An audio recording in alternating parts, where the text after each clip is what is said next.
guitar, and Andy Bell.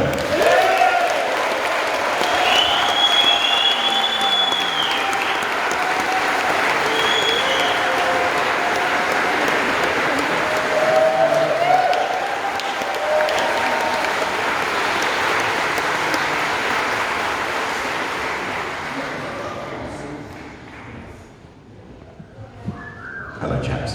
No. So I've got a lot of questions and not many jokes. So starting off, the first question is from Anna. Anonymous. Thank you. Have ABBA ever thanked you personally for completely resurrecting interest in their career?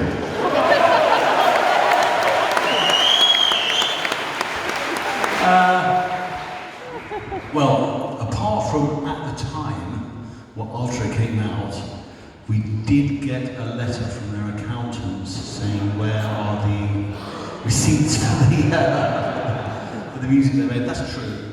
But then I did find out that Frida is a neighbour of mine by one, if you get my drift. So I've never ever seen her. And we had messages that she'd like to meet you and say hello and just say thank you for doing their music, and which I'm still hoping that we will meet. So Anything you want to say about the ABBA thing, Vince? Oh, well, can I say something? Well, I don't know if you know the band Blancmange. Unfortunately, one of the guys passed away recently, the singer, wasn't it, Vince? Steve, yeah, who was a friend of Vince's as well. Yeah, friend of Vince's. But they did the Days Before You Came by ABBA, even 5 years before we did ABBA's EP, don't they? So I think they were undersung.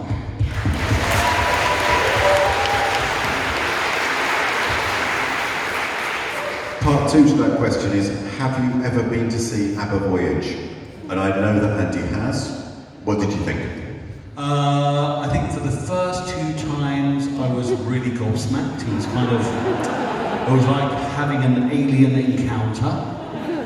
And then by the 3rd time, it's a great show to take your parents to, like if you're in London and don't know what to do. It's a great night. But then when you've seen it once or twice, you kind of, you realise it's not real. You know? Next question comes from Chris. What is the weirdest venue you have played at? Vince. Well, we did play on a battleship once. Oh yeah! In New York.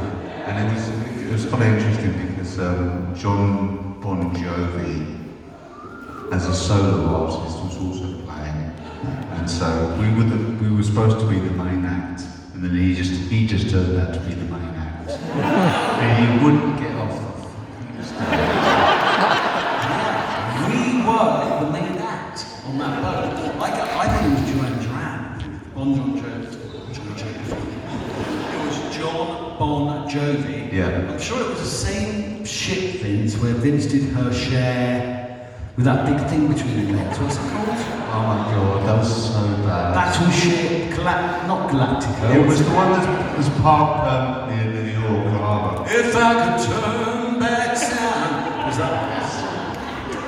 So, we were on that ship before Cher. From Matthew, are there any songs that you've heard by other artists that you feel would have been great Erasure tracks?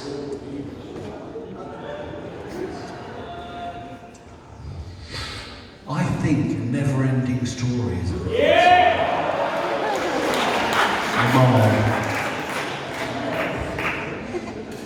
Or could have been by Erasure. Are there any songs you think could have been by us? By other people? No.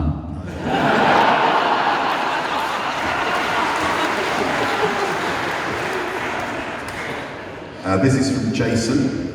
If you had a Gwyneth Paltrow sliding doors moment and Andy missed the audition or you never met, where would you both be right now? you'd never met Vince, Yeah. what would you be doing now? If I had never met Vince? Yeah. Oh, what's it to do with Gwyneth Paltrow and sliding doors? Sliding doors guru. Oh, what, was she the film or?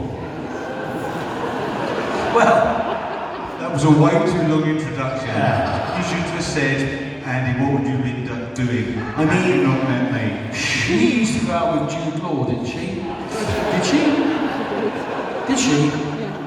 Oh, she didn't? No, okay. This has nothing to do with Oh no, Paltrow. that's the guy with what's his in Coldplay, isn't it? The guy in Coldplay, sorry, yeah. That's how out of touch I am. So I probably might have been in a band, another one, or I would still be selling ladies' shoes. I hope I would have moved up a little bit by then, you know, like to the cake department or something like that. Or I don't know, maybe in a puppet theatre. Vince, You mean, what job would I choose had I not chosen this? if you hadn't Lucky met, enough. if you hadn't met Andy, Yes. and your career hadn't included Erasure, Yes. where do you think you would be now?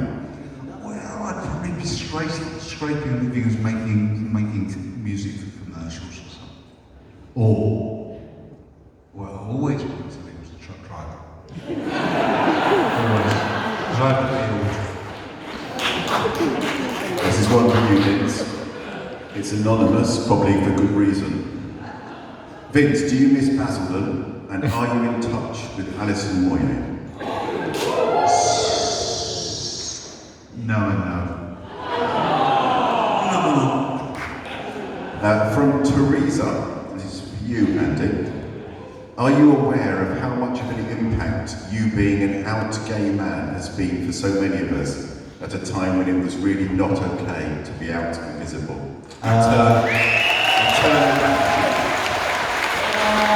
I don't know.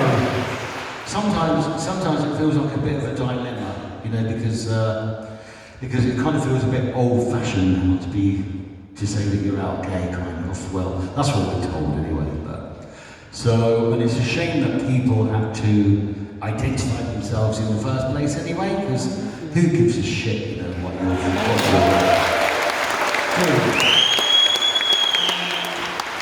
Yeah, so it's really weird. We do live in really strange times, you know. And I remember being in the 70s and my mum saying to me, "Oh, can you go to the package shop in the corner?" I said, "This was I was like 10 or 11 years old." I said, "Mum, you don't say that."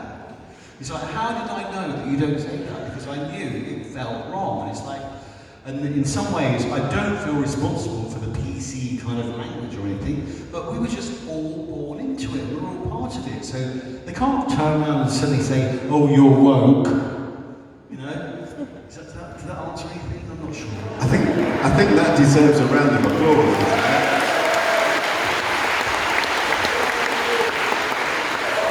The next question comes from Megan. It's less political. Vince and Andy, what did you have for dinner tonight? Wagamama, tofu, sriracha. And a sausage roll.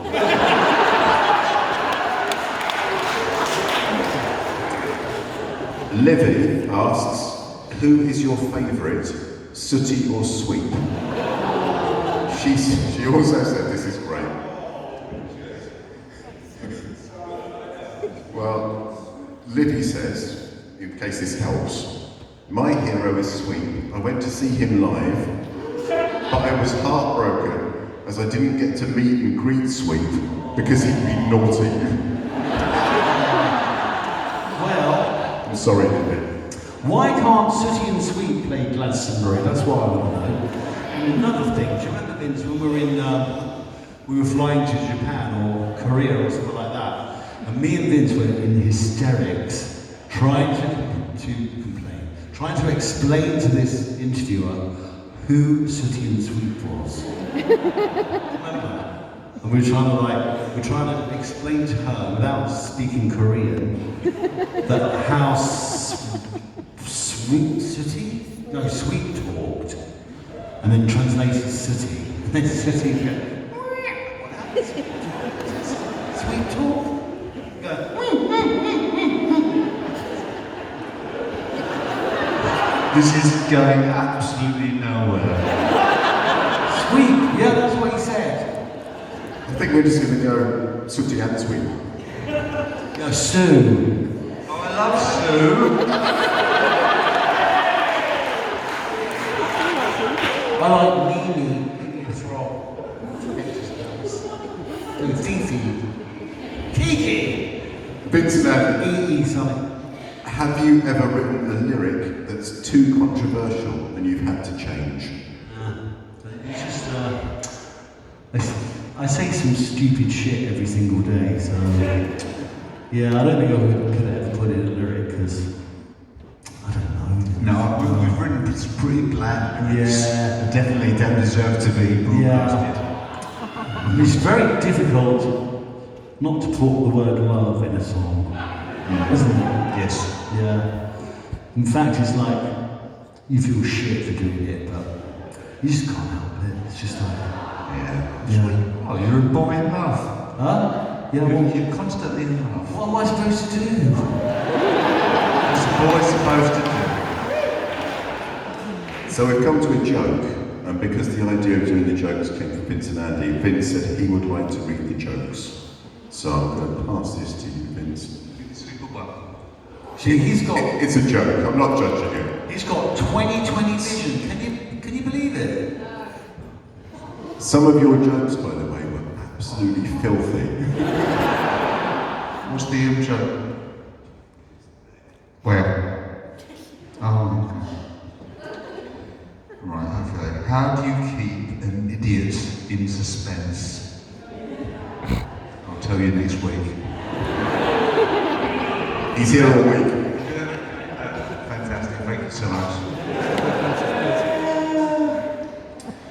Vince and Andy, which album artwork is your favourite? I'm assuming this is Erasure album artwork. Chorus. I do like chorus. I would have to say, I say. And if you had to choose artwork by another artist, what's your favourite? Sorry, that makes no sense. Album cover. An album cover by someone who isn't Erasure. What's your favourite album cover by another artist? So my favourite album cover from another artist. Yeah. That's Is that what you said? Yep. Probably Pink Floyd. You know, Brick at the Wall. Dark Side of the Moon. Andy? Well, I have to say it was Kate Bush, Lionheart, which is dressed. From John, are there any new or current bands that you think might have the success and longevity of Erasure? Taylor Swift.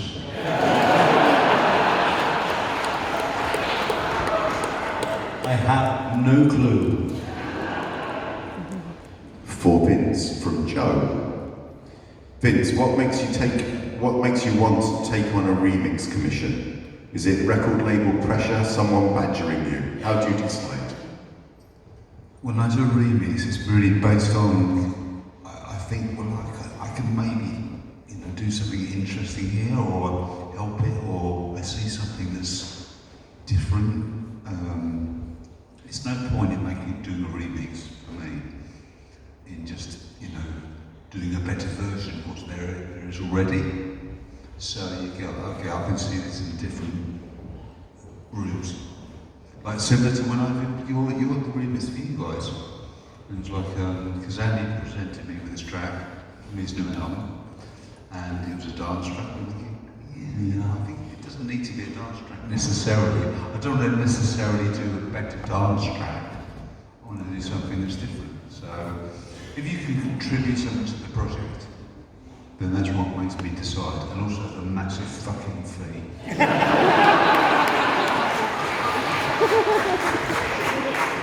This is from Holger. What were your first thoughts when you heard about the idea of an Erasure musical?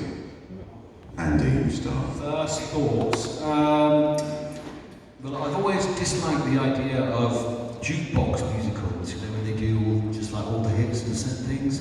And I thought like, oh please don't let it be that, you know. And then when I went to see it, or the read-through, I was like, oh good, because Paul Lavoie, he's chosen some hits, but he's woven it with favourite songs of his from the Erasure catalogue, which I think is really an intelligent way to write a musical in. So just to give you a little bit of insight for those of you who don't know, there is an Erasure musical in production. It's called Odor the Musical, and we will know more about it soon. But I'm going to ask Vince what he thinks of musical theatre. It's really embarrassing. I mean, you know, well, I might have to go and see it a few years ago. We'll have to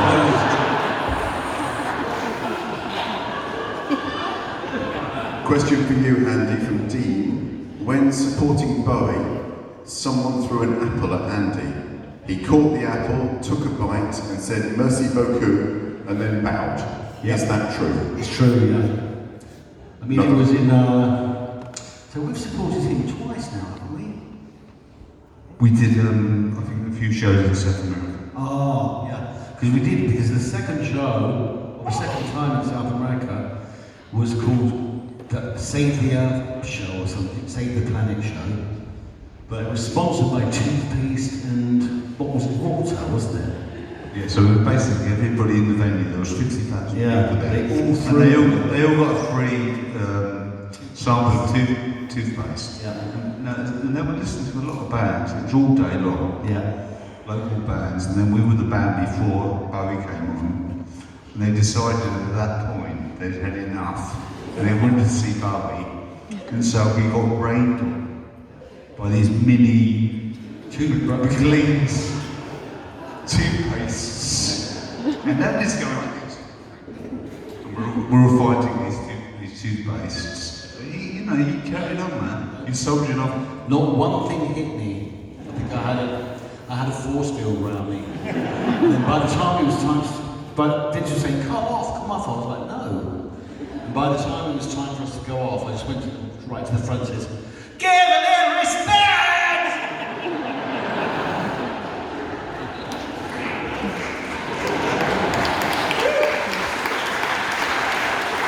A question from Colin and Johnny. Of all the fishes in the sea, which is your favourite? Vince, you go first. Favourite fish? These questions again, like, They're not my questions. you're running thin. Over salt. They're trawling the ground for these ones. Haddock. I've had enough. Question from Vicky. If you could time travel and play one Erasure song to your younger self, which song would you choose? I wouldn't. Don't want to go back. Yeah, we'll stay here. So we were just talking about Vince Clarke's new remix of Andy's Dance for Mercy, and there's actually a question about it here. It's an anonymous one. I love the new remix Vince has done for Andy's solo track Dance for Mercy. How involved are you in each other's solo projects? Do you send each other demos, etc.? Well, I think we tend to keep quite private, don't we, Vince? When we're working separately, because I'll play some stuff occasionally, and vice versa. Yeah. So, yeah. It's always a surprise. And I'm always surprised when something comes out from Vince, because he always beats me to it, you know? Oh, Lady Sean, yeah, I like that. Oh, you've done one already, all right. Not really, no. It's always, but he always comes out with surprises. So I think it's good not to know everything that the other person's doing, because we have lives as well, don't we?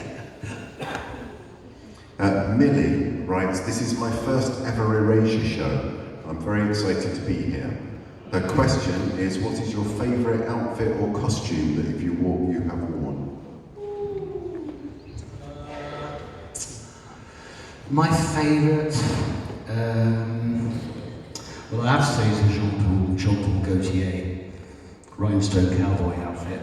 Only because loads and loads and loads of other people have worn them since, but I really like, you know, having had that made. Vince, you know I'll be disappointed if you don't see the cactus. I did wear a cactus. My favourite of yours, Vince, is the in the Breath of Life video when you're dressed up as a moxie turtle.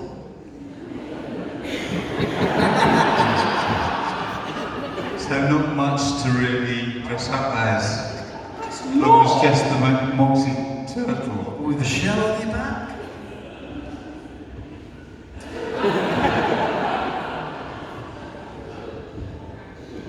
They don't say who they are, but they say they are fans from Croatia travelling across the world to see you. Can you put Croatia on your map? So I'm using this to ask you the question, how do you decide where you play? It's kind of tricky. I mean, it's a business decision because you might get a fan from Croatia saying, you're so huge here and so big and so successful, and then you go to Croatia. It turns out those two people are the only people who go to the concert, so it doesn't necessarily pan out.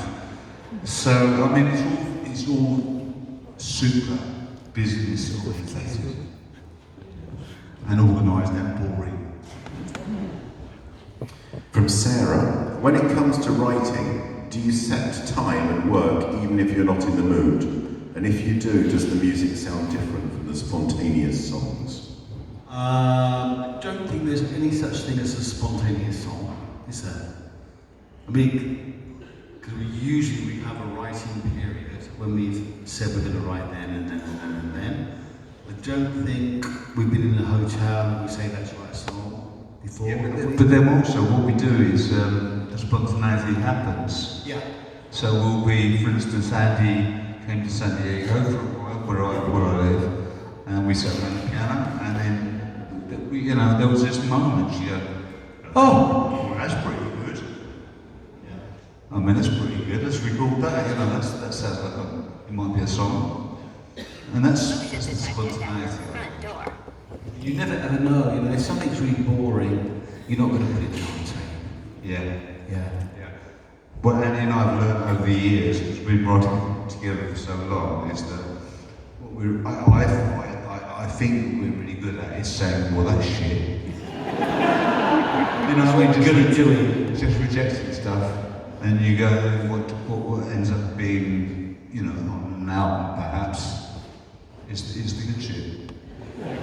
You used to often say, oh, we missed the bus. We'll talk some more about a new album in a moment. You haven't talked about it yet today. That was the other show. Oh, what's on the other show? Okay. From Rob, for both of you, what's your favourite biscuit?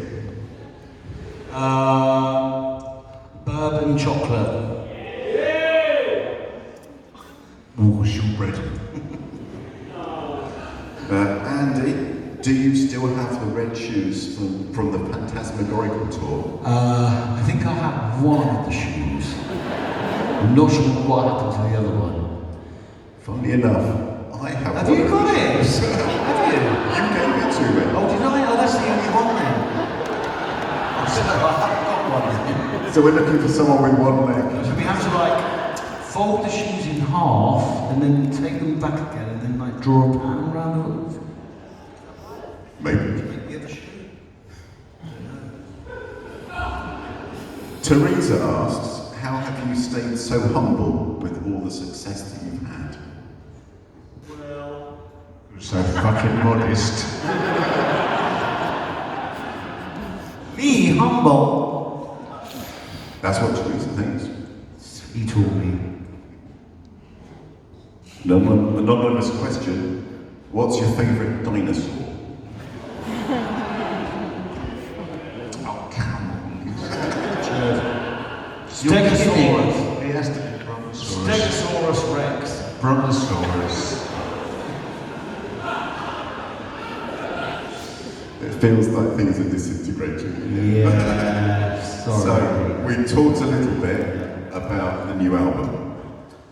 So I can tell you that Vince and Andy have been spending some time together in the run-up to these shows to work on that new record, and I'm going to ask Vince and Andy to tell you a little bit more about how that's been going. Do you want to start, Vince?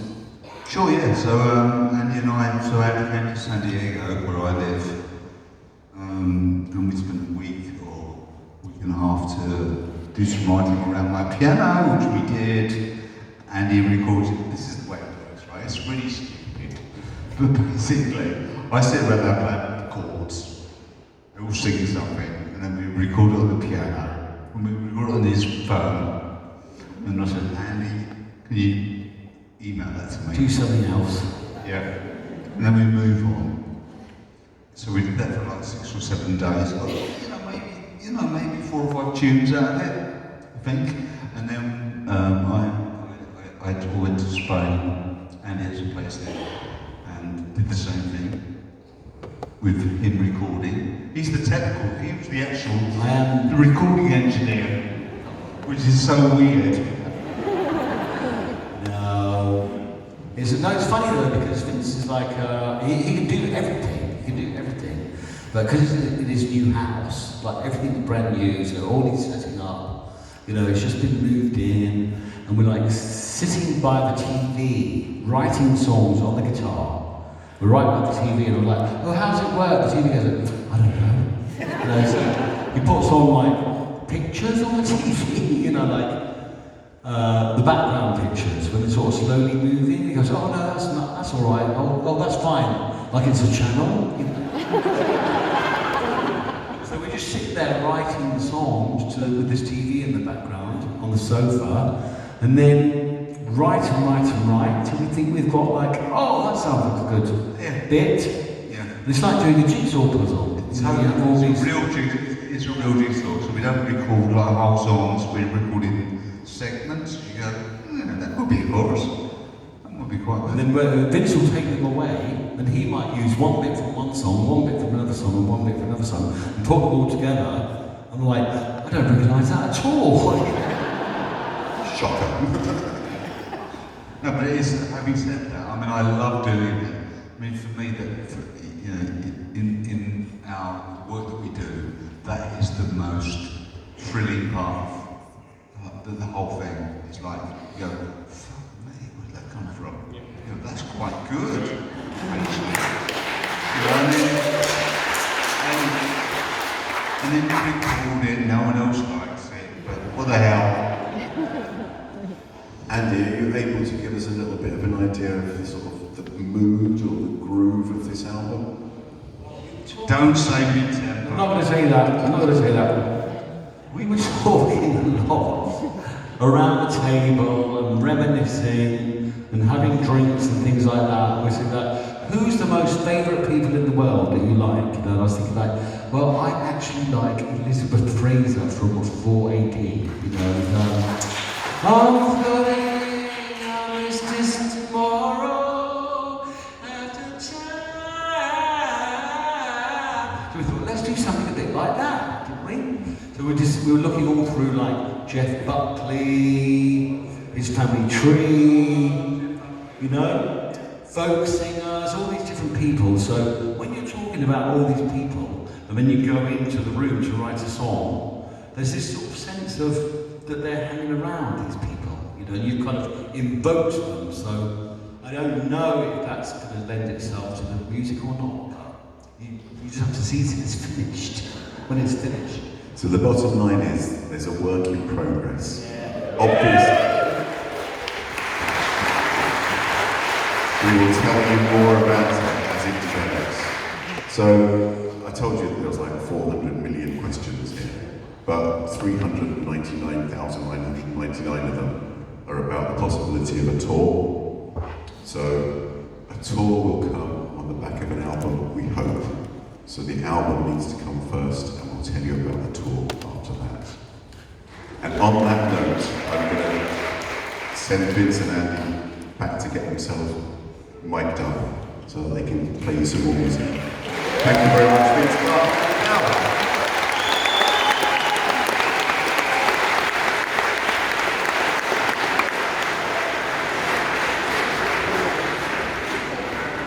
quite relieved to say that this bit means that I've finished my duties for the evening.